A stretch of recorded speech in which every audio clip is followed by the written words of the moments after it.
Tout beau tout neuf, la nouvelle émission de Cyril Hanouna est sûrement bien pire que ce que TPMP était à l'époque. Une seule émission, celle de hier soir, m'a permis de comprendre que ni les chaînes télé et ni l'Arcom peuvent arrêter la folie et le monstre qui est Cyril Hanouna. Les conditions du groupe M6 pour que Cyril Hanouna continue d'animer une émission, c'est-à-dire tout beau tout neuf, étaient principalement d'être apolitique. Concernant ce point-là, on a pu voir que Cyril Hanouna n'a absolument pas tenu sa promesse, mais l'une des choses les plus importantes, et ce pourquoi Cyril Hanouna avait été sanctionné, lui entachant encore plus son image, c'est bien évidemment les humiliations et son comportement en direct. L'émission Tout beau tout neuf se veut être en différé, avec quelques secondes voire minutes de décalage entre ce qui est filmé et diffusé, sauf que même avec ça, le premier animateur de France se permet tout ce qu'il veut, et on va voir tout ça aujourd'hui dans cette vidéo. Ok, bonsoir tout le monde, j'espère que vous allez tous très bien. Avant que la vidéo ne commence, n'oubliez pas de liker et de vous abonner. Objectif 5000 likes, merci infiniment à toutes les personnes qui le feront, et voici les derniers abonnés de la chaîne. En fait, je dois vous parler d'un jeu qui m'a complètement absorbé ces derniers temps. Restez jusqu'à la fin parce que vous avez un bonus exclusif qui vous attend, et franchement, vous ne voulez pas rater ça. Ce jeu, il a des graphismes dignes d'une console, une profondeur stratégique de dingue, et là en ce moment, ils offrent des cadeaux complètement fous pour les nouveaux joueurs. On peut jamais s'ennuyer, tu passes ton temps à créer tes équipes, à optimiser tes champions, et il y a toujours quelque chose à faire. Je parle bien évidemment de Raid Shadow Legends qui sponsorise cette vidéo. C'est le moment idéal pour commencer ce jeu. En téléchargeant via mon lien, tu récupères direct Harvest Jack, un champion légendaire des morts vivants, un cadeau de bienvenue juste énorme, parce que ce mec là c'est un cauchemar pour les adversaires. Sa spécialité c'est le contrôle du terrain, il retire tous les buffs ennemis, applique le vrai froid, réduit les jauges de tour et empêche les buffs de revenir grâce à sa suppression passive. Du coup contre les équipes qui misent sur les buffs, il est juste inarrêtable. Donjon, clan de boss ou arène PVP, Harvest Jack te sauve la mise dès le début. Et au niveau 15 tu débloques Knight Errant, un champion épique des seigneurs des bannières. Déjà visuellement il est juste trop classe, mais au-delà du style c'est juste une vraie bombe. Il a certains des multiplicateurs de dégâts les plus élevés du jeu, ce qui en fait un des meilleurs spécialistes en termes de dégâts. En clair, bien géré, il peut one-shot des teams entières. C'est le genre de champion que tu gardes longtemps. En plus de ça, combiné avec le précédent personnage, t'es juste trop fort. Et c'est pas fini, écoutez bien. En plus des deux premiers champions, vous pouvez choisir un champion légendaire parmi 5 disponibles grâce à des codes promo. Mais attention, vous ne pouvez qu'en garder qu'un seul. Personnellement, je vous conseille Razelvarg avec le code GoFast, parce que la vitesse, c'est réellement la clé dans Raid Shadow Legends. Téléchargez Raid avec mon lien qui se trouve dans la description, ou scannez mon QR code qui se trouve à l'écran. Grâce à ça, vous pouvez récupérer 2 champions légendaires et un puissant champion épique. Mais attention, ces bonus ne sont que disponibles pendant 48 heures après le téléchargement et uniquement via mon lien. Merci à Raid Shadow Legends d'avoir sponsorisé cette vidéo, et nous reprenons. Bien, c'est hier que Cyril Hanouna a décidé de faire sa dernière émission sur Tout beau tout neuf pour l'année 2025-2026. Dedans, pas mal de happening, mais surtout énormément d'humiliation. On l'avait vu il y a quelques jours, Mathieu Delormeau s'était exprimé au sujet de Cyril Hanouna sur l'émission de Léa Salamé par rapport à ses humiliations et ce qu'il a pu ressentir aux côtés de Cyril Hanouna. Suite à ça, donc, on l'avait vu, le lendemain soir, Cyril Hanouna avait réagi à chaud, humiliant indirectement Mathieu Delormeau, nous montrant que cette personne a une énorme emprise sur les chroniqueurs qu'il invite, mais surtout sur Mathieu Delormeau. Et hier, lors de l'émission, Cyril Hanouna a mentionné encore une fois le nom de Mathieu Delormeau, l'humiliant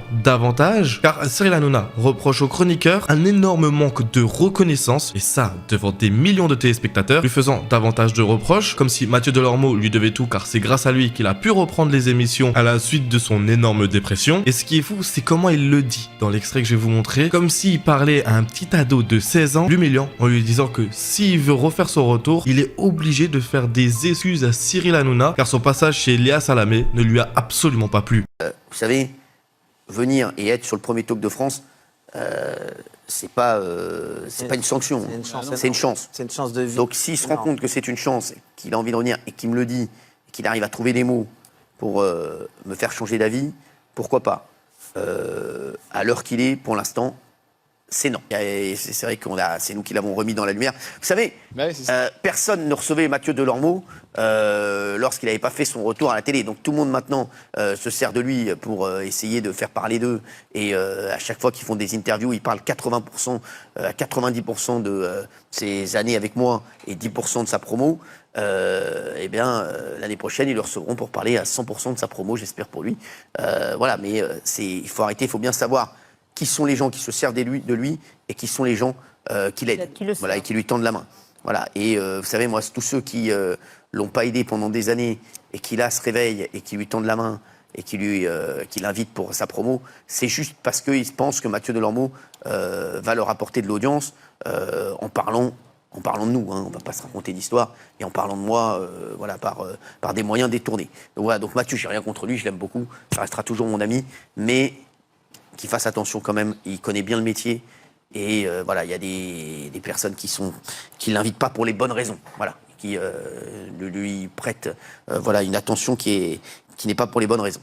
Et déjà là, à partir de là, cette émission, pour moi, je la trouvais catastrophique. L'émission de hier soir était juste immonde. Comment est-ce que tu peux faire ce genre de choses, humilier une personne qui a eu une mauvaise passe, qui était là depuis plus de 10 ans aux côtés de Cyril Hanouna, et de l'humilier comme ça, en se vantant d'être le premier talk de France? C'est à quel point on remarque que Cyril Hanouna est juste égocentrique, et c'est juste immonde de voir ça à la télévision. Mais ce qui est encore plus immonde, c'est ce qui s'est passé à peine quelques minutes après. Car comme vous avez pu le voir, dans l'extrait, il y avait Benjamin Castaldi. Cette personne décide de faire son grand retour aux côtés de Cyril Hanouna dans Tout Beau Tout Neuf. Et quelle a été la meilleure idée, selon vous, de Cyril Hanouna et de la production pour accueillir Benjamin Castaldi? Eh bien, c'est d'humilier dans un premier temps l'une des premières chaînes de France, c'est-à-dire TF1, et dans un second temps Benjamin Castaldi, en affichant le numéro de téléphone de Benjamin Castaldi devant des millions de téléspectateurs sur les bâtiments de TF1. Là, je pense qu'on peut pas faire pire. Benjamin. Oui, qu'est-ce qu'il y a?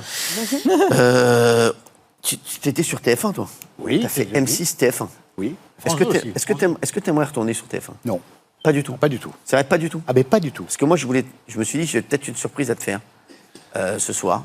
Je voudrais peut-être te faire retourner sur TF1. Ça pue du luxe, ça. Non, pas du tout. Regarde. Je connais Non, pas pas du tout. Regarde. Non. Tu es sur TF1, Ouais. Benjamin. Voilà. Et regarde ce que j'ai fait.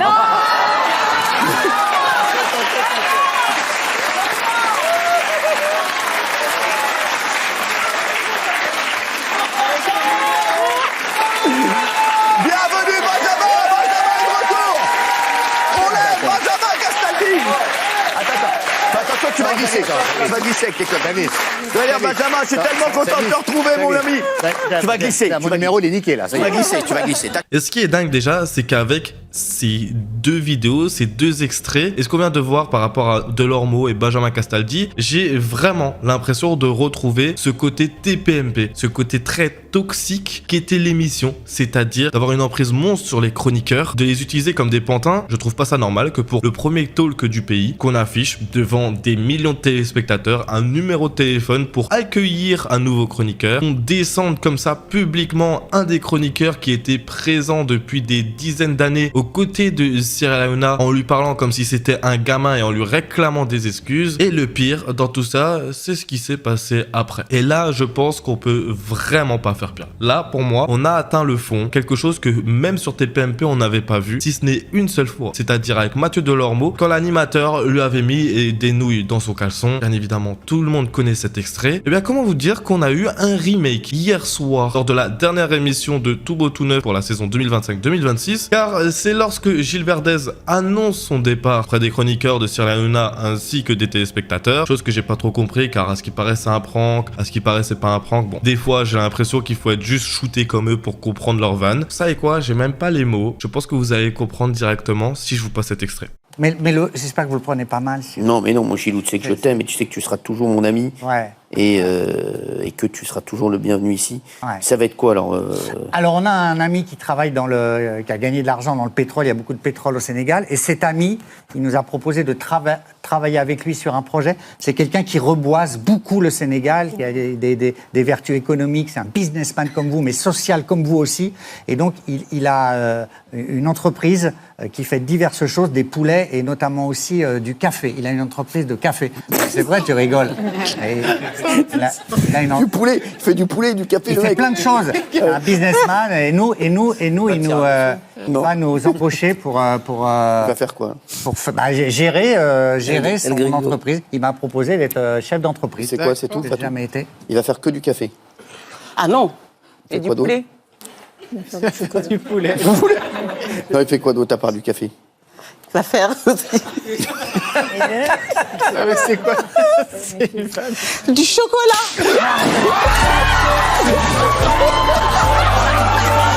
Pour moi ça, c'est un remake de ce que Mathieu Delormeau a vécu avec les nouilles dans le caleçon, mais à une échelle indescriptible. Balancer des kilos de chocolat sur les chroniqueurs avec un public derrière sur le plateau, je trouve ça juste irrespectueux et déplacé, mais à un point inimaginable. Moi, quand j'ai vu cet extrait passer, j'ai ressenti comme une gêne, comme une énorme humiliation pour les chroniqueurs qui étaient présents sur le plateau ce soir-là. C'est absolument pas normal qu'un groupe qui a repris Cyril Hanouna, l'une des personnalités françaises les plus détestées de France, en lui mettant un contrat et des conditions à la gueule, décide de ne pas couper ce segment et de le montrer à la France entière, car je le rappelle, la diffusion est en différé, et en lui mettant des conditions très strictes que Cyril Hanouna a décidé d'esquiver au fur et à mesure des mois où il est présent sur cette émission. Et ce qui me fait peur et ce qui m'attriste, c'est que je vois déjà le stratagème de Cyril Hanouna venir comme une petite fleur pendant les premiers mois sur le groupe M6, respecter à la lettre ce que le groupe veut, et petit à petit se laisser à nouveau des droits, comme ce qu'il avait sur C8, jusqu'à l'année prochaine où on risque de voir des choses juste abominables. Pour moi, la dernière émission de Cyril Hanouna était un marqueur pour dire que c'est bon, on a les commandes du groupe M6, on peut enfin faire ce qu'on veut et préparez-vous pour l'année prochaine, car je règne à nouveau en maître sur cette chaîne télé. Vous, dites-moi ce que vous pensez de tout ça en commentaire, j'aimerais bien avoir votre avis là-dessus, donc n'hésitez pas à prendre 30 secondes pour me le dire, à liker, à vous abonner si mes vidéos vous plaisent. Merci à Red Shadow Legend d'avoir sponsorisé cette vidéo. N'oubliez pas de télécharger Red avec mon lien ou avec le QR code qui se trouve à l'écran pour récupérer 2 champions légendaires et un champion gratuit, et on se retrouve bientôt pour une nouvelle vidéo.